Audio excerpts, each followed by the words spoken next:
Listener discretion is advised.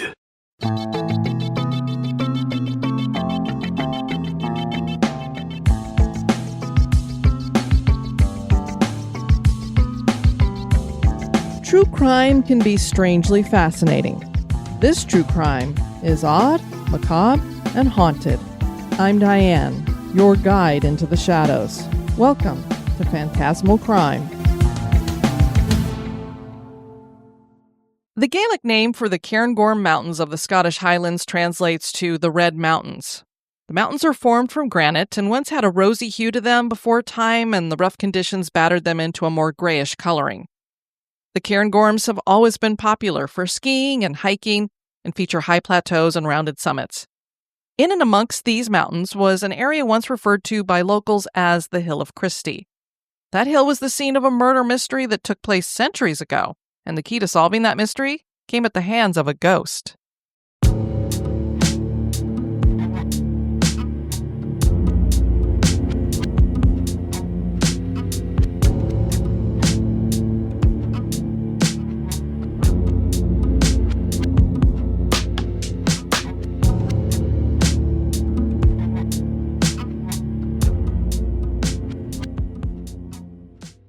In June of 1750, a young shepherd by the name of Alexander Macpherson set off to make his rounds upon the Hill of Christie.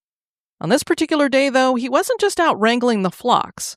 The shepherd had a purpose to his step and a goal in mind. He was seeking something very specific, and he found it. This was a bundle that had been tucked away out of sight. He pulled at the bundle with his staff, and it unfolded, setting free a human skull that had very little flesh and only a few tufts of hair that were still tied back with a long black ribbon. Macpherson did not jump back in surprise. He opened the bundle up further and revealed the rest of the nearly skeletal body still wearing a pair of brown brogues. Macpherson reported his find, and when asked when he was not shocked by the discovery, he claimed he had been directed to the bundle. When asked by who, Macpherson answered that a ghost had told him where to find the bundle. The skeleton belonged to Sergeant Arthur Davies. Now, let me describe to you a little bit about this gentleman. He was a newly married man whose wife was the widow of the former paymaster of a regiment that he belonged to. Writing about the case for his 12 Scots trials in 1913, William Rowhead described Davies as a likable man of a genial disposition, a keen and indefatigable sportsman, fearless, thrifty, and particular in his dress. He was a man who managed to get the respect of those around him even when he was in a place where he wasn't necessarily liked, and that is where he happens to be when he's here at the Hill of Christie. And what brought him here was the uprising of the Jacobites. So Davies was part of a group of 8 foot soldiers who had been assigned to a station at Dubroch, which was located on a small upland farmstead. And this was about 2 miles from where Alexander Macpherson worked as a shepherd for a family. This group of foot soldiers were part of Lieutenant General Guise's regiment, and their job was to patrol the area and enforce the laws that had been established in the wake of the 1745 uprising of the Jacobites. Charles Edward Stuart, otherwise known as the Bonnie Prince, was known as the Young Pretender, and this uprising was his attempt to regain the British throne of the House of Stuart. He was supported by Scottish Highlanders. They had an early victory near Edinburgh and pushed on into England, but were met with defeat, and they retreated back into Scotland, where they engaged in the Battle of Culloden that would finish the Young Pretender's attempt to regain the throne. And we actually have an episode on the Battle of Culloden and the spirits that are there, if you want to know more about that.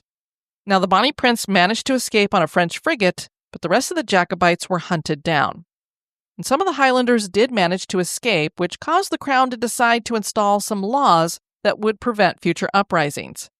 The Heritable Jurisdictions Act of 1746 stripped Scottish nobles of their power, and the Prescription Act of 1746 outlawed the wearing of any traditional dress, which focused on tartan. Tartan is the national cloth of Scotland and is a symbol of Scottish independence. This is what traditional kilts are made from, as well as other types of clothing like scarves and ties, and there are 2,800 different tartans registered up to the present day. Certain clans and regions have their own specific tartans. Tartan is a key piece of the tradition surrounding Burns Night. This is the night where the life and writings of the greatest Scot to ever live, Robert Burns, are celebrated with the drinking of whiskey and eating of haggis.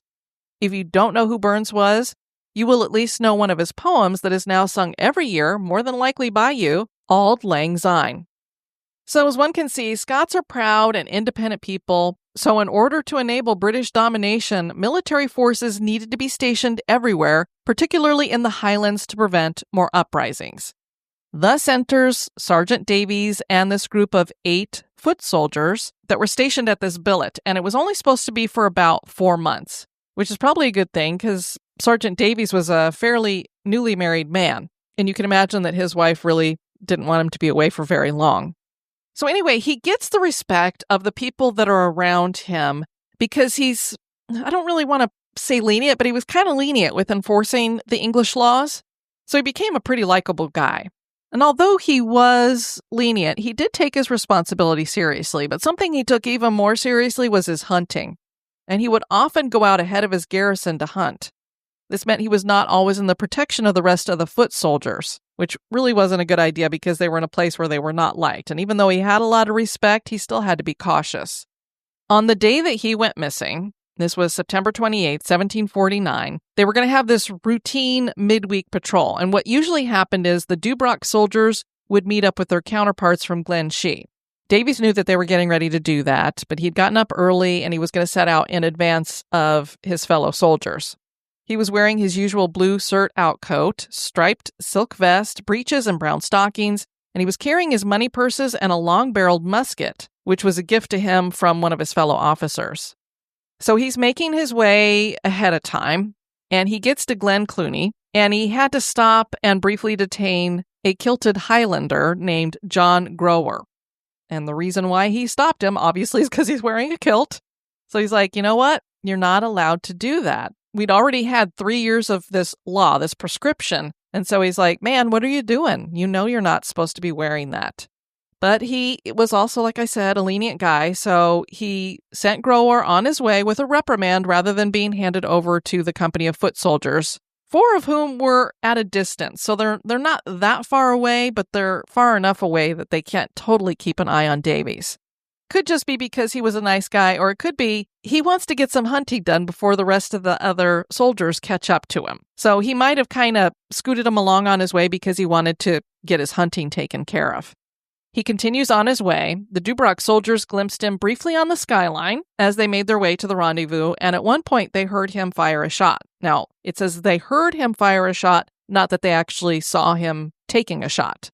Later in the afternoon, the Glen Shee Company had met up with the Dubroch soldiers, and they were returning to their billet, and they come across Davies, and he's at this hollow known as the Water of Bannow.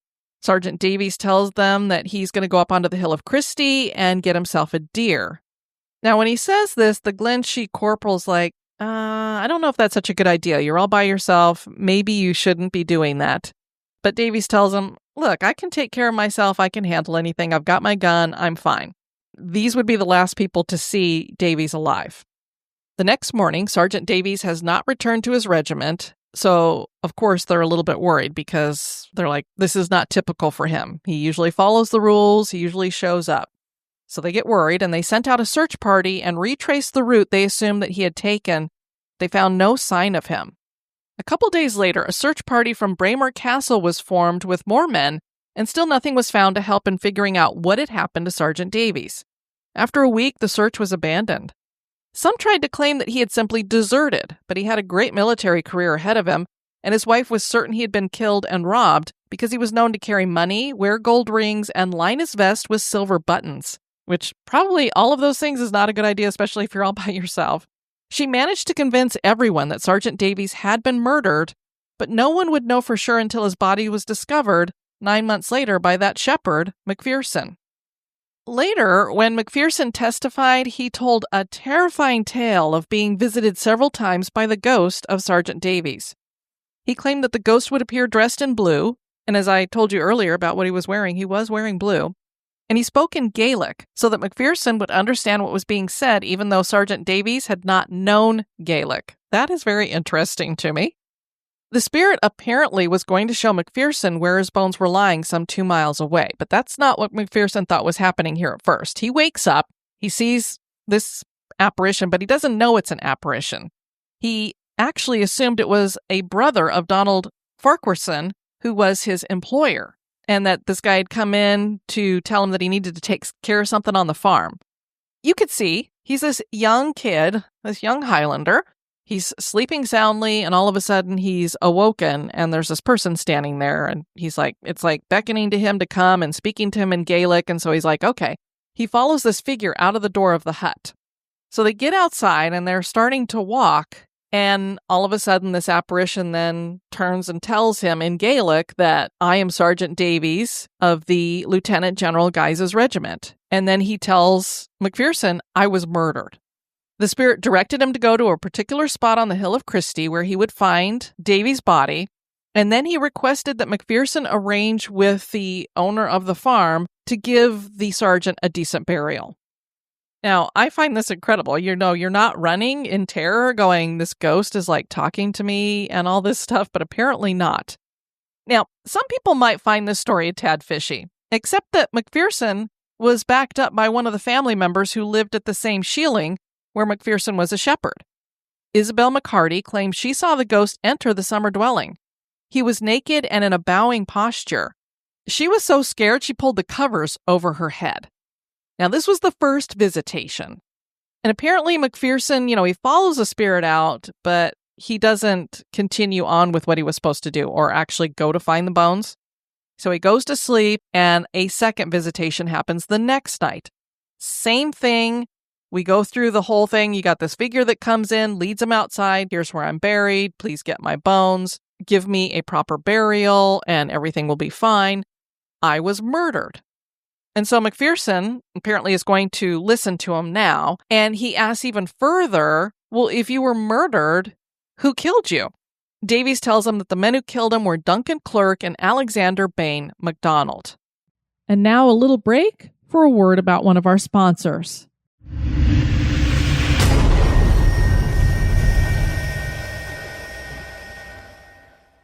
So McPherson sets out the next day. He finds the bones, as I told you earlier, and he decides to tell two local men about his strange experience and the subsequent discovery of the bones of Sergeant Davies. And one of the men that he tells happens to be John Grower, the one that Davies let go the day before. The men were unwilling to become involved, and so they're trying to give him some advice. And they're like, well, you could take the bones back and just leave them where you found them, or maybe you could just give him a, proper burial secretly somewhere, which, again, is not really a proper burial because I'm sure the man wanted to have some rites or something like that done. These murderers are found out, they're going to come after them. So they didn't want to get involved in that. They also didn't want to have anything to do with the military in any way. So McPherson, he's this young Highlander. He really doesn't know what to do. So he contacts basically his boss, who is Donald Farquharson. He tells him exactly what's happened. I've had these two visitations.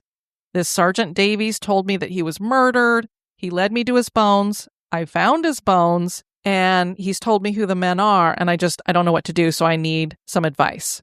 Well, at first, the elder Scotsman is like, do you have too much to drink? This is the craziest thing I've ever heard of.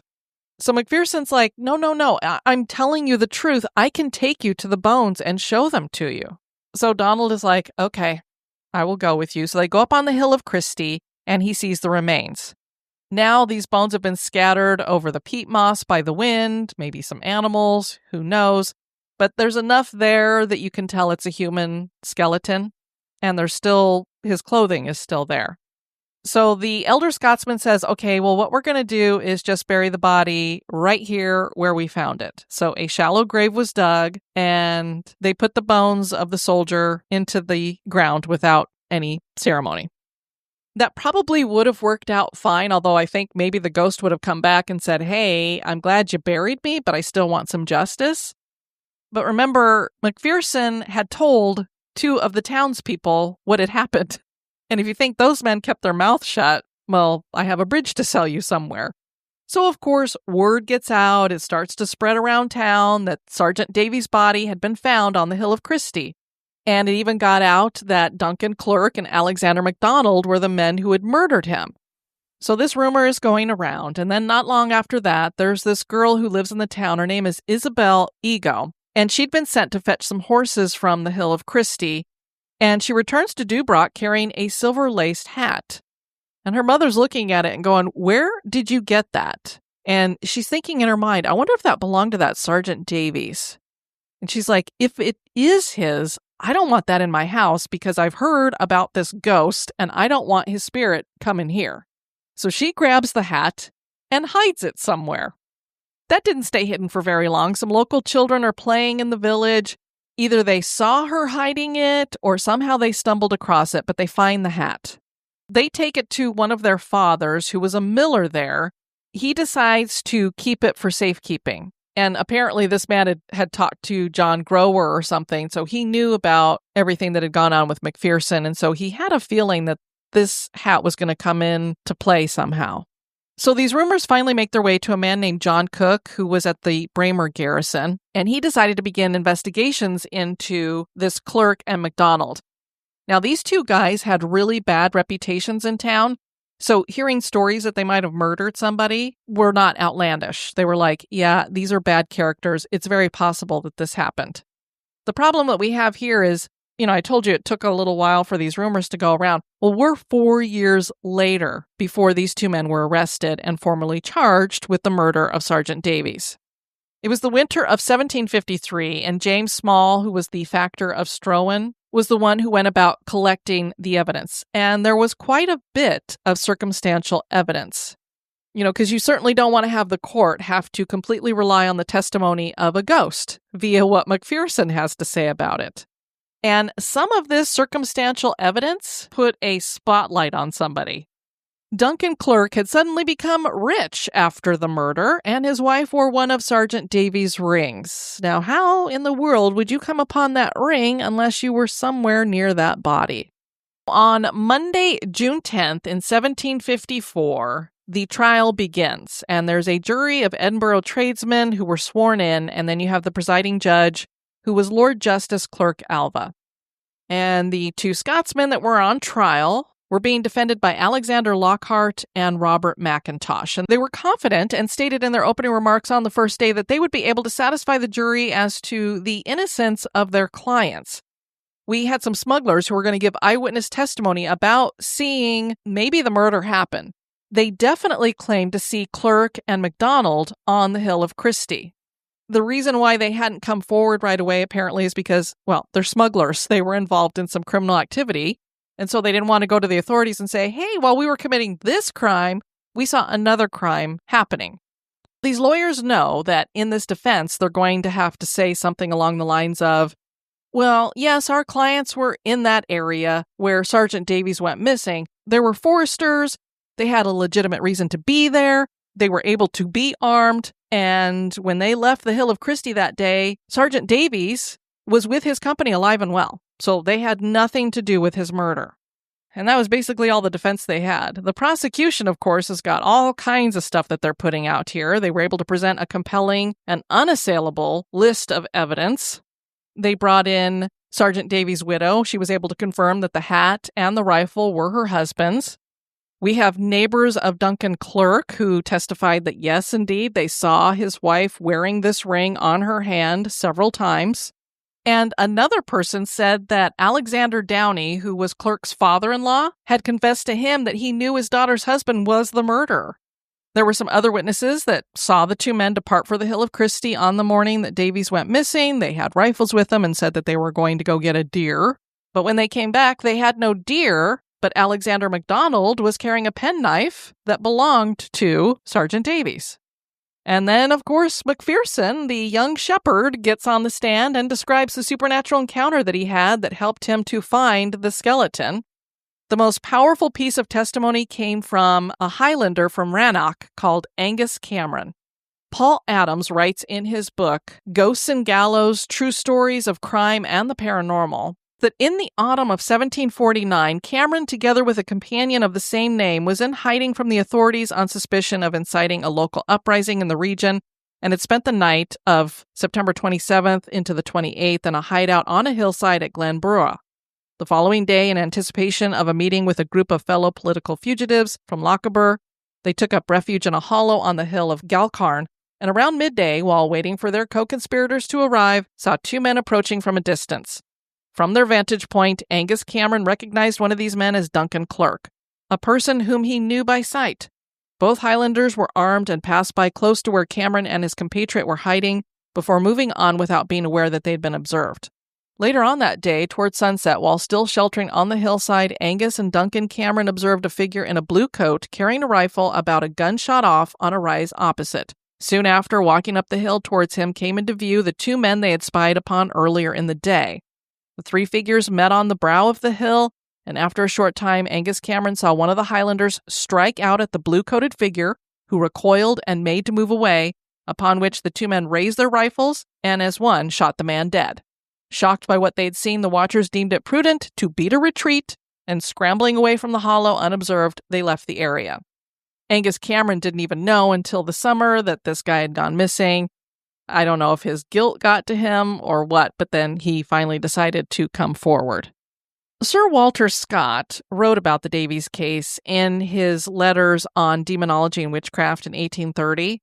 And he said in that, although there were other strong presumptions against the prisoners, the story of the apparition threw an air of ridicule on the whole evidence for the prosecution, which basically, in our terms, means the jury thought it was a bunch of poppycock when they heard about this ghost story.